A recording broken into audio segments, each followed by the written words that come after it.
Last week, we looked at the timing, intricacies, and reasons to have the sex talk with our children.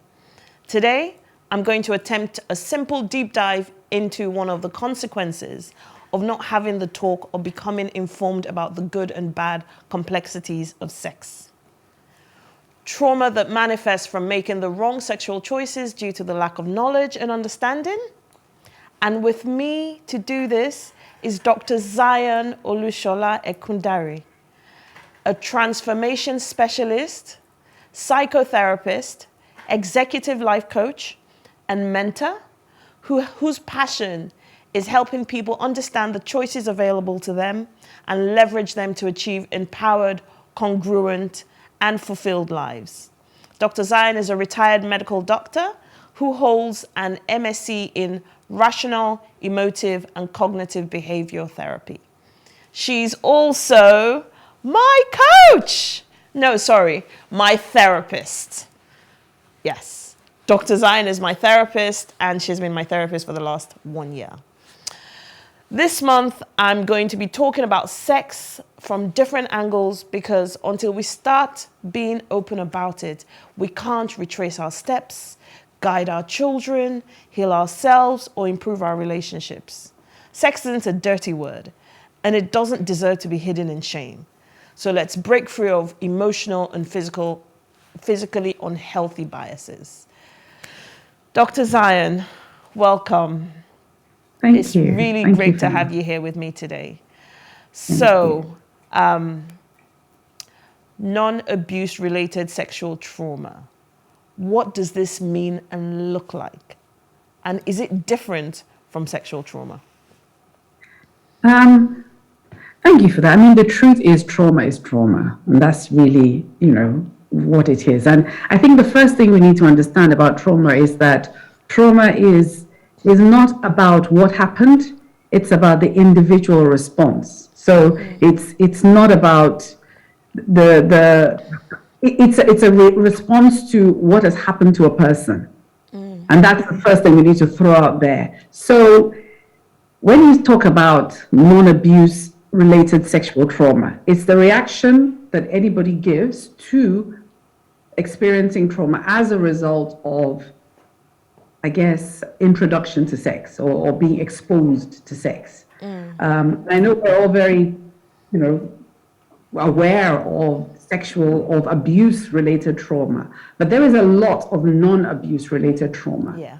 Where, for example, a child is exposed to pornography, or they are routinely exposed to their parents having sex. Maybe the daughter of maybe a sex worker or something. They could be very traumatized by being introduced to something that they don't understand. Yeah.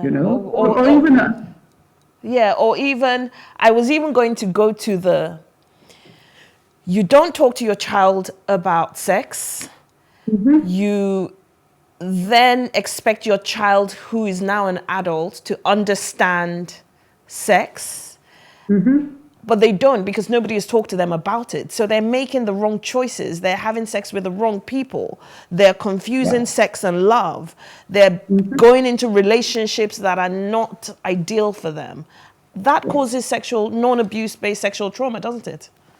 Mm-hmm. Yep, because they've given their consent, but they have no knowledge. Yeah. And the truth about the age we live in is that people pick up a lot of information from sources online that are not necessarily in their best interests. And that causes a lot of confusion. And of course, as you said, a lot of people enter into relationships and confuse sex and love. And I think that's probably the biggest, for most of us, is that confusion between sex and love. Yeah. Does not talking to young children about sex impact this type of trauma we're talking about? Absolutely, because they're not prepared.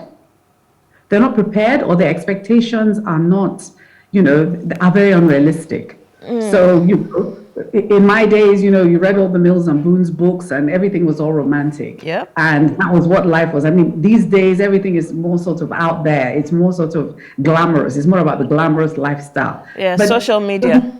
Reality, it's completely different from reality. So when we don't prepare our children, when we don't prepare young people, they go into it with very unrealistic expectations. They get hit with reality. Yep. And again, because we don't have a culture of speaking, they internalize it and it builds up as, and becomes. And then they go from one relationship to another relationship to another relationship, not having dealt with the initial traumas. So it's just a build-up. And in my very limited knowledge, this is part of why a lot of marriages fail, because they're not having the conversations they should have around sex. I don't know. Am I off It is base? true. It is one of the big, I think the biggest one they say is money. But then the next thing after that is sex, because people don't talk about sex. Women come into relationships carrying in the baggage that they've picked up over the years, the rejection that they've stored inside themselves, the inability to relate closely, intimately, true intimacy, being naked and not ashamed with another human being because they're so busy defending themselves against being hurt because of past traumas. Then, there's so many other aspects of it, the fact that, they don't know how to manage sex. They don't understand how to deal with sex. So sex becomes a tool. It becomes a bargaining chip in relationships. It's not what it's supposed to be. And so they bring all that into a relationship and it creates all kinds of problems, as you can imagine. Yeah, there's a lot to unpack, so I'm going to try and get through as much as we can. So if there's an adult dealing with this type of trauma, how do they then navigate through it? Well, the first thing, and I think what causes a lot of problems is people suffer in silence. It's really something to do. I think it's something that's very common in Black and Afro-Caribbean and obviously Asian communities where there is a conspiracy of silence. We're taught not to talk about things. We confuse resilience with silence. And they're two very, very different things. Resilience is the ability to bounce back, but we hide things.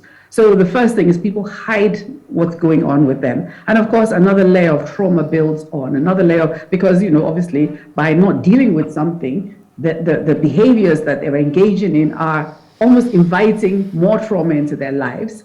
And, it's becoming more and more. So a person who's been traumatized in the area of sex will respond to sex inappropriately, either, indulge in sexually risky behavior, will become overly promiscuous, will become sexually withdrawn, and just imagine taking that into a relationship that could potentially be a very fulfilling relationship. They've come in with all this baggage. They haven't spoken to anybody about it. They haven't sought help about it. You can imagine what's the problems that will arise as a result from that. So the first thing is to talk so that somebody can explain to and the individual that this shouldn't be happening, and there's always a way around, there's always a way out of this. You can get yourself out of this. But you've just initially you said there's the culture of silence, particularly with us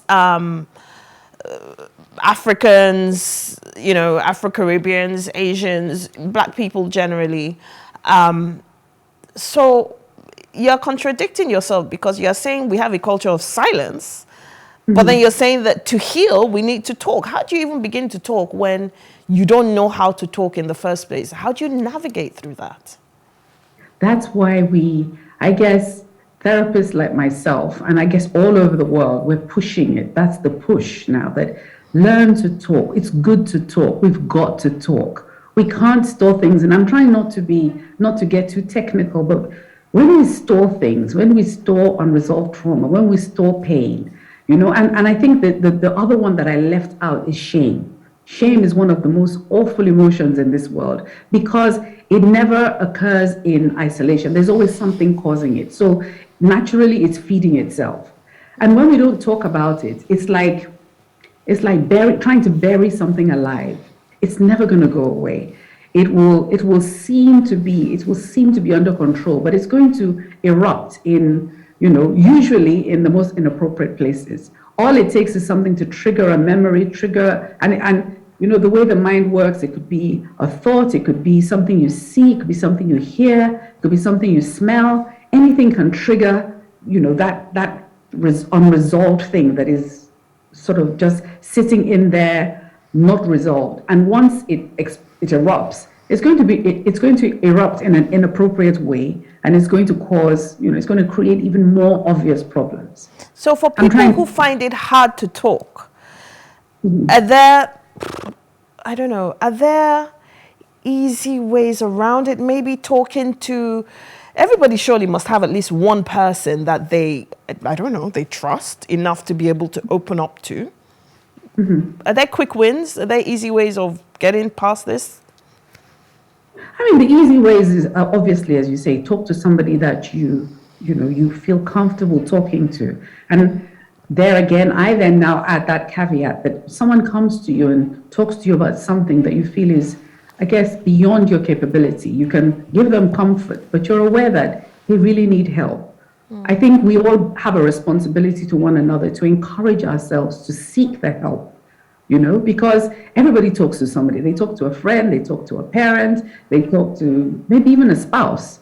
And I think our responsibility is to tell ourselves, I think you need to take this further. I think you can heal. And I think we all need to even, start listening out for when we find that the people that are close to us, our loved ones, are saying things that are beyond what we can, instead of shutting it down, to actually be proactive and say, look, I'm going to encourage this person, or I'm going to seek help for this person, because life doesn't have to be like that. True. So in your line of work, what's the percentage of adults who are dealing with non-abuse-based sexual trauma?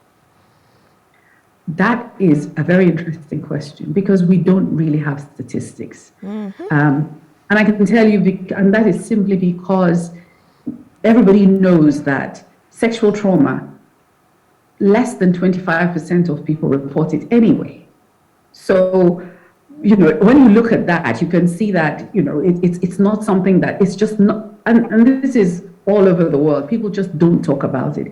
Even here in the UK, where people do get the laws and everything is set up, the system is set up to help people. You'd be amazed that most people just don't talk about it. So all the statistics that people could possibly quote are not, they're not real. I mean, I know that, the United States have tried to come up with statistics that say about 22% of adults have experienced some kind of sexual trauma, but everybody knows that those figures are not realistic. Is there any way of avoiding this sexual trauma? Are there any tips to avoid it? And remember that it's, again, I think, important to keep reiterating that we're not talking about rape. We're not talking about sexual molestation. We're talking about sexual trauma as a result of lack of information and knowledge and even know-how. So is there any way of avoiding it? I don't think it can be avoided. I think it can be mitigated against. I think we can prepare ourselves. I think, as you have said earlier on, that it's very important, especially parents, to talk to their children. And when we talk about sexual trauma, one thing I find very interesting is we tend to think of only women, but the truth is men experience sexual trauma also. It's the same thing. Probably women to a larger extent, but men also do experience it. And I think it's to keep those conversations going, prepare our children, let them be realistic. We're way past that era where, sex was a dirty secret. Sex is a real part of our lives. It's a major part of adult life. Well, what's supposed to be adult life. So I think we really ought to have those conversations, and that's what can really help. And I would even add to that in my way of looking at it, sex it's kind of like an organ that has different branches to it, and if you do not treat that organ in itself properly and give it the correct amount of care and nurturing and feeding and information, it's going to affect the other branches. It's going to affect your marital relationships. It's going to affect your financial relationships even. It's going to affect your family life, your relationships with platonic friends of the opposite sex. Am I overanalyzing it? No, you're absolutely right. And all that is very, very real. But the truth is it affects you. It affects you in your mind. It affects your ability to trust yourself. It's, a person walking around with this, what we'd call medium level or low grade shame all the time, where there's a sense of self-loathing, there's a sense of shame, just a pervasive sense somewhere hovering in their psyche. It affects people's sleep, it affects their eating, it affects their self-concept, their self-esteem, it affects their pride. It seeps into every area. It makes people depressed, it makes people anxious. So, and that is the power of trauma. That's what trauma does. So it's not just sexual trauma, it's all kinds of trauma. But I think sexual trauma is particularly bad because of the shame attached to it. And, people feel ashamed of sexual trauma, even when it has, they played no part in experiencing that trauma. It's interesting. I would still take it back to children. I would still take it back to parents educating children, because that child then becomes the adult that then carries around this trauma with them. If you were going to give us 3 pieces of advice on how we can help ourselves heal from this type of trauma to the point where we achieve wholeness, what would it be? 3 things. I would say, on a very practical level, if you do feel triggered by anything you've heard today, if you do feel, and I'm always going to keep reminding us that trauma is not about the incident. Trauma is about our individual responses. What I find traumatic, you might not find traumatic. So for this, I say this for all parents, that in the event that maybe a child or a young person or someone close to you tells you something that, discloses something that they are experiencing problems with, don't dismiss it because you feel it's not a big deal. The fact that it's not a big deal to you does not mean it's a big deal to them. And the fact that they have spoken about it means that it is something that is remarkable to them. So first thing, never dismiss what somebody says. Secondly, let's be open. Let's be open in talking about sex. Sex is nothing, there's nothing to be ashamed about. It happens, it's a reality of life. It happens every second of the day. People are having sex. So I know, there are many people who feel, I can't discuss that with my child. I can't tell my child that. But that's how your child came into being now. That's the thing that I keep saying to people. Your child was a child because you had sex and you gave birth to the child. So why do you think the child is not going to go through that circle of life as well? I remember when my daughter was rather young, and when she we spoke about sex for the first time, she thought it was absolutely gross. And then she looked at me in horror and she said, "You mean you did that with my dad twice?" Because, I took 2 children, so she assumed that you do it once for one child, once for another child. And, it took time to unravel it. But, that's the way, that's how innocent children can be, where they have zero understanding. But it's our role as parents, it's our role as guardians to normalize it and help them to embrace it properly. Now, we're talking about consensual sex. A lot of women suffer heartbreak. A lot of men, interestingly, suffer heartbreak from members of the opposite sex too. And we don't talk about it. We don't talk about it because maybe we've even been warned about the relation. We've been told, oh, this lady is not good for you. So when the lady does eventually break hearts, we imagine that nobody will be sympathetic. And I guess what I want to do again is to appeal to people that when you see someone hurting over a broken relationship, let's not wait until they start drinking sniper before we take it seriously. I was talking to a friend of mine who manages the suicide helpline in Nigeria, and he was saying that, prior to the beginning of the pandemic, the most common cause of suicide attempts, especially in Nigeria, was relationship breakdowns. So that's how important, that's how big relationship breakdowns are. And so a young person could tell you about their relationship that has broken down and will think that it's not a big deal. After all, you're not married. After all, you've only known this fellow or you've only known this lady for 2 months. You've only been talking to them for 2 months. That's where we have to remember that it's not the facts of the matter that somebody you had a crush on for 2 months rejected you, abruptly or publicly. That's not the issue. The issue is the effect it had on that person. One person will brush it off for many reasons. Another person will be crushed, totally crushed. So, yeah, I think those are the 3 things I would like to say, that we need to be a parent's keeper, and we need to be very aware. Wow. We need to talk, we need to be aware, we need to be open, we need to normalize sex. Yes. When I kept saying to people that I'm going to be talking about sex throughout the month of June, I got mixed reactions. I got people saying that's really good, and I got people who are like, oh my God, whoa, oh my God. And I'm like, it's a normal thing. It's part of life, Yeah, Dr. Zion, I call her Dr. Zoe. This has been awesome. Short but awesome, and I really do believe that this has been extremely enlightening. And very useful. And just to summarize quickly, can you please just repeat what non-abuse based sexual trauma looks like, so that people can begin to relate some of the traumas they've heard about or they have experienced to this particular type of trauma?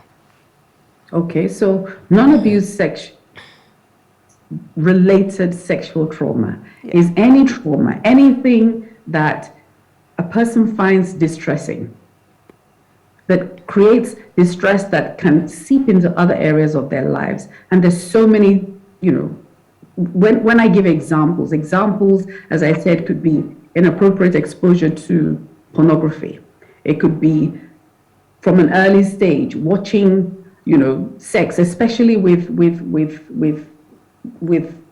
how children will say, I thought mommy and daddy were fighting, or I thought somebody was beating up my mother. They're actually having sex. And what is traumatic about it is the fact that they don't understand. Now, other traumas come in with the effects of sex. So a person has sex with somebody consensual without being prepared. So they have sex with their boyfriend at an age where they don't fully appreciate what sex is. Sometimes it could be just they've done something, they weren't prepared. Maybe they didn't, when they got involved in the heavy petting, they didn't realize that it was actually going to, or they were naive enough to think it wasn't actually going to segue into proper sex. Then they have sex and they feel, they come out of it and they're feeling, guilty, they're feeling ashamed. Yeah. It could also be things like, a person has sex with their partner and then they get rejected by the partner. Yeah. And somehow in their mind, they've linked, maybe there's, to maybe a past experience or something. They've linked it, this guy's been all over me like a rash. He's been right in my face. And the moment I had sex with him, that was it. Those are some real examples. So thank you so much for that. Interestingly enough, next week, I'm going to be talking about hormones, intimacy, and sex. So that would be a segue from some of the things that you've just said. Thank you so much again, Dr. Zion. I'm so happy that I've been able to share you with everybody else. So I'm really quite excited about that. Thank you so much. Dr. Zion can be reached on her Instagram handle at XXION. That's at XXION. Thank you for watching. Please stay with us for a few more minutes as we round up the show.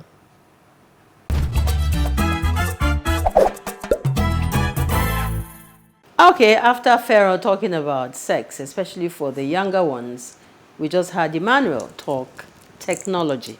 Thank you, Emmanuel Atta. And just before we wrap up the show, John, nuggets? Yes, our nugget for today. And our nugget for today is specially designed for people, for those of us who race through our presentations and our scripts. We race through these things because there has to be a deliberate effort to deliver clear and concise speeches, or scripts, or presentations. Okay. So the nugget for today is this: vary your speech speed. Vary your speech speed. You wouldn't drive for a whole journey in third gear at 1,500 RPM. So the point I'm trying to make here is that just like driving a car, you don't drive a car in the third gear for too long. You change the gear or it changes itself if it's auto, which is likely to be anyway. So you have to vary your speed because there, in that way you're able to add color, you're able to apply your pauses at the right places so that your presentation becomes more friendly, more understandable, and you're not just rushing through it. Yes, Feran. Vary your speech. The speed. Yeah, your speed. Speed. Yeah, because we have speed limits, even in speech. Okay. There are speed limits. So you teach me how to do Otherwise, this, you yes? will hit the bumps and you make a mess of your presentation. So very quickly, teach us here. What's the yeah. takeoff point? Yeah. What's the middle? How do you end? The takeoff point is In the terms of takeoff point. The takeoff point is the takeoff point, right? The point we're trying to make is that you should consciously be deliberate in your delivery and don't race through it. Apply your pauses, your commas, your full stops, or whatever. Yeah? Apply your pauses and make sure that virtually every sense that you're making is communicated clearly and concisely, like I have just done. That's what I was just going to say. And deliberately. Done. So that's the nugget for today. Thank you, John. Yeah. All right, this is your Afro bib. I'm loving it. Now, wow. Okay, that's how much time we have on today's show. We have thoroughly enjoyed it, talking dementia and sex about education sex. for the younger ones. No, and for older ones too. Feran's Afro. Yes, and This everybody. one was for the older And ones, Feran's Afro. Afro. Yes. Okay, Feran's Afro. all right. Okay, so at this point in time, we'd like to say thank you for being a part of the show today. And we hope that you join us again same time next week. Yeah, John? Yeah. From me, bye. Thank you so much for watching. See you next Saturday. Yeah.